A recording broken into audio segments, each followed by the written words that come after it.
Dodgy's doing pretty good hiking out here. This is the longest we've hiked so far. Yesterday he didn't really want to hike very far, so we only went maybe a quarter mile and back. But now we're a little bit past half a mile from our camp, and he's done pretty good. He's a little thirsty right now, so we're gonna stop right around the corner here and give him water. He's doing pretty good. Once he warms up, he's kind of ready to hike, and that makes me feel really good. I'm so happy. There's Echo down there. He's ahead of us a little bit, and I'm keeping a good eye on him just to see if he's sniffing up in the air. If he sniffs up, then that means he's tuning in on a deer usually, or an elk, and I'll have to put him on his leash. But we're hiking along here, and every once in a while I find this out in nature, and yeah, see if you can tell what that is. Well, it's coyote poop, for one. It's a small coyote. It's something like that. Could be a fox maybe, but there's a lot, so I'm pretty sure it's a coyote, just a small coyote. But yeah, we're out here in the middle of nowhere, and I find these stupid cloth masks from you know when, and it just baffles me. Like, why would somebody have that out here? Like, we're out in the middle of nowhere. Like, why would you ever want to cover your face with one of those things? Especially when you're out here where there's nobody out here. I just don't get it. And the litter that those things created. And I find these, you'll find them on the side of the road a lot. But I do find them out in nature. It's probably the most common trash I find. I do find water bottles a lot, but if it's not a water bottle that I'm finding as far as trash, it's one of these stupid cloth masks. We got out of the city about when all that stuff was going down, and a lot of people did that. I know, like, people decided, let's go on the road, let's travel. And it was one of the best decisions I made for me and the dogs. We didn't have to worry about that stuff.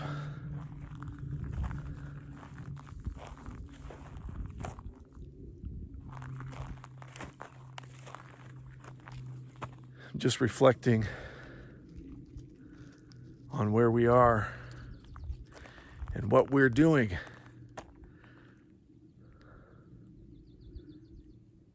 That's from The Empire Strikes Back, if you didn't know, Yoda.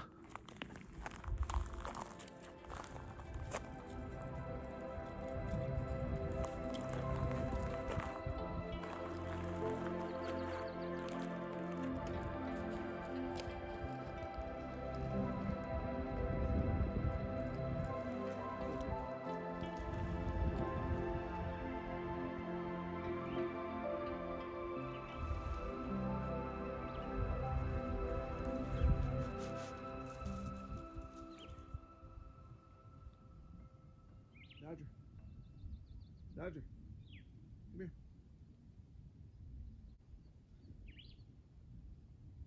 If I'm getting tired, that guy's getting tired. He's putting forth a full effort here, hiking back to camp now. I wanted to keep hiking, but I'm glad I didn't, because I'm already getting tired. Since Dodger hurt his leg,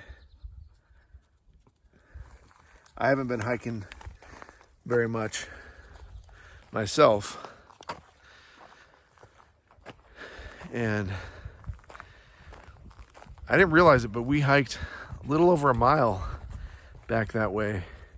And that's when I decided to turn around. So this is at least a 2-mile hike that we've done. And that's the longest I've done in a while because of Dodger. And he is doing really good. I probably shouldn't have hiked him quite this far, because you can tell he's getting a little bit tired. The thing is, the temperature out here is like perfect for hiking, so it's actually not that hot. It is a little bit sunny, but there's a fair amount of clouds. But he does a lot better the cooler the weather is. So he's actually doing pretty good. And the surgeon said the maximum he would be able to hike as his leg gets better, you know, over time and because of the brace, would be about 2 miles. That made me really excited because I'm like, that's fine, you know, 2 miles, that's pretty good. And sometimes, you know, we'll hike more than that in the past. But generally, you know, for our daily hikes, you know, our kind of average hike would be a couple miles. But very often we'll be out for hours, you know, we'll take a break and we may hike 4, 6 miles in one session, which I'm going to continue to do, but just with Echo. So not as much fun without Dodger, but I want him to be happy and safe.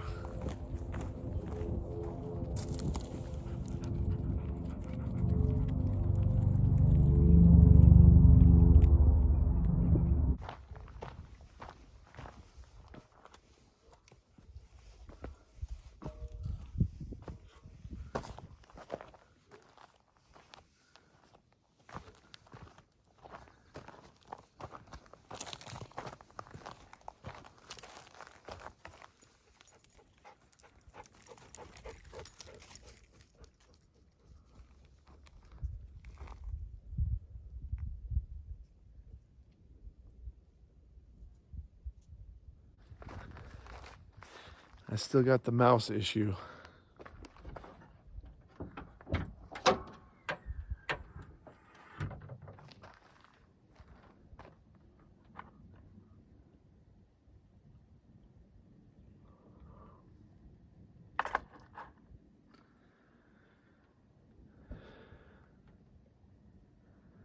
It's frustrating. I'm gonna refresh this peanut butter. That's all I can think of to do.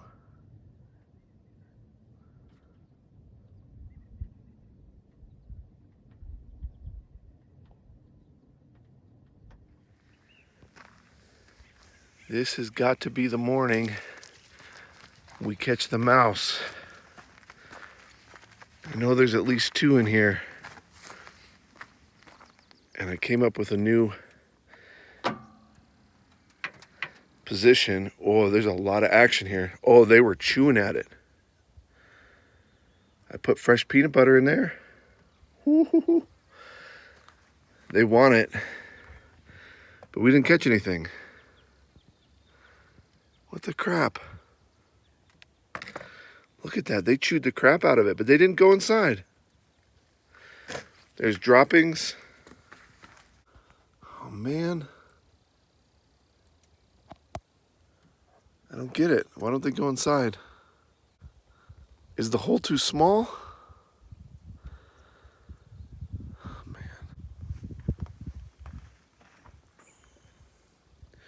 It seems like the perfect position, and it looks like they went into here, but they're not going inside. So I may just have to do the kill traps. A glue trap would work for sure in this situation. See, I got droppings all over the engine. This is bad. It's really bad. I mean, I know mice can get in there, and these guys look a little bit bigger, like they're maybe pack rats kind of. But they should still be able to fit in there.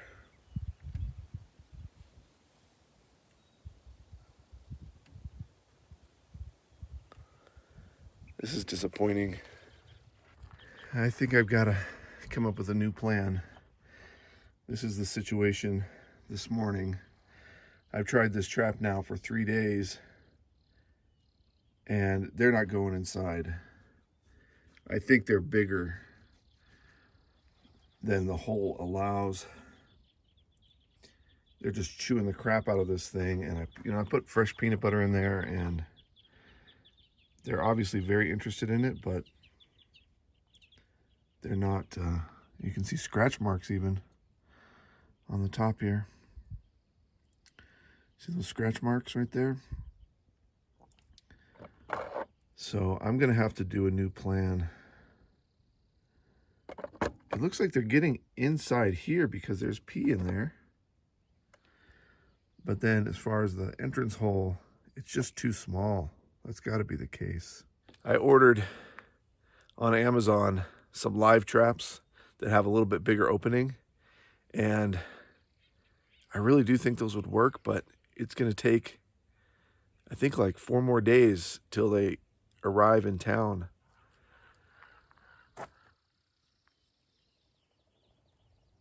And I just don't want to wait that long. I don't want these guys in here chewing up whatever they're going to chew up. I mean, if they're chewing this thing up, then who knows what else they're chewing up inside the engine, and I can't have that. So right now, my plan is to go into town and get some snap traps that are, bigger than mouse, whatever the next size up is for mouse. And, I don't want to kill them, but at least a snap trap, I mean, it's going to kill them instantly. It's, a glue trap would work perfectly. But since I know they're interested in the bait, if I can put some bait in the snap traps, then I know they'll go right into the snap traps and they'll be killed. The glue trap will catch anything that's in there, whether it's a snake or a lizard or big rats or mice or whatever. But that's a slow, cruel death. So that's really the last resort for me. And I've given these guys several days. I just need a bigger live trap, basically. Well, I know a lot of you guys are going to think this is funny, but I feel terrible that I have to do this. But I have to do it. It's been too long that these guys have been in here, and they're not going into my humane mouse trap. So I got these, and I was checking out the black. They have like these black claws that you can get that look like those would be really nice to use. They're like $6. These are like $1 a piece. But I was checking out the strength, the bite strength on those, and it's really weak. So I just felt like this is more humane. Like, these are really powerful, so they're gonna die pretty quick once they get into this trap. And I feel terrible about it, but I was just thinking, like, that's what mice are, is they're food for other animals, and they get killed all the time. So it's better that they get killed by something like this than like a much slower death, like by a snake or some sort of bird. Or a coyote or something is going to just tear them apart while they're still alive. So this is just kind of like a really powerful snake. That's how I'm making myself feel better about this. They need to go. They need to go. And I'm still going to get a different live trap that I've ordered from Amazon. I'll pick that up in a few days. So I'll be prepared next time when I encounter this problem to try that trap. And so hopefully, I'll have a good system here. This is really the first time I've had this issue in, we've been living out here for 4 years now, out on the road in deserts and the mountains and in snow and in all kinds of weather and in the forest. And this is the first time I've had rodent issues. So this is kind of all new to me in a sense. I've been really lucky, but now's the time for me to solve this problem. I'm pretty sure this is going to work because I know I got the peanut butter right here, and I know they like the peanut butter because they were tearing that other trap apart. I'm not going to show what happens here, so you don't have to worry about that. You're not going to have to see the dead mice that I capture. But I will let you know if it works. I will let you know.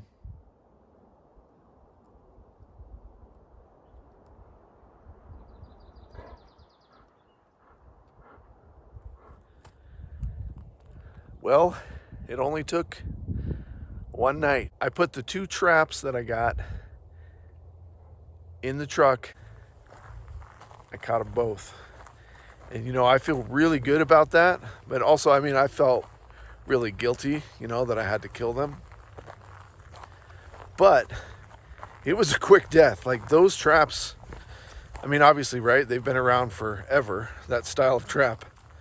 But they're very humane in that sense. Like, if you bait them just right, you know, you just want to put the bait in that, right on that spot that you're supposed to. And you can see how I do it. I've had these sitting out here now for a couple more nights, and I have no action. So now I'm really confident that I got all the mice that were in there.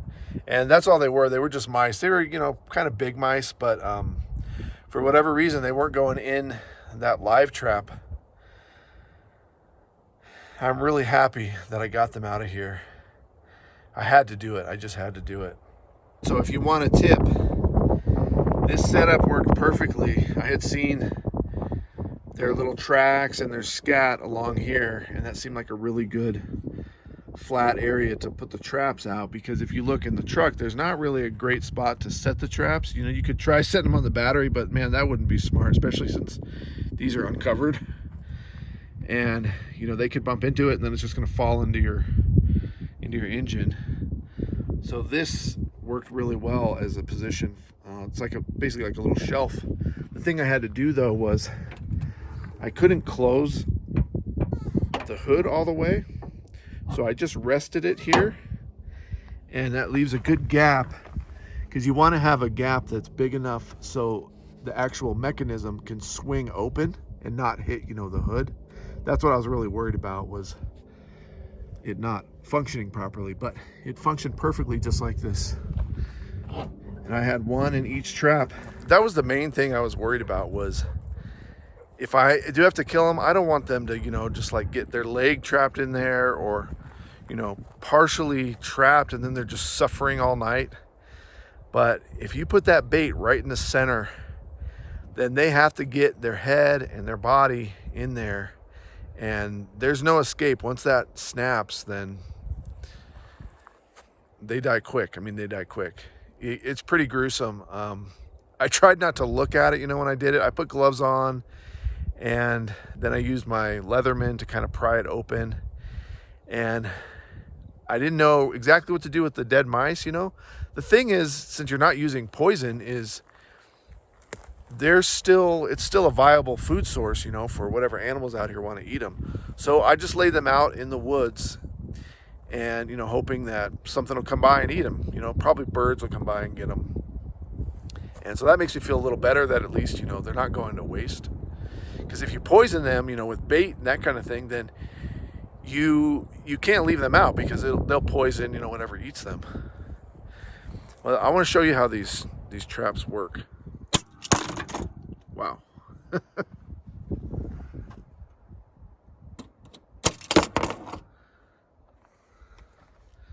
So you can see how those are powerful.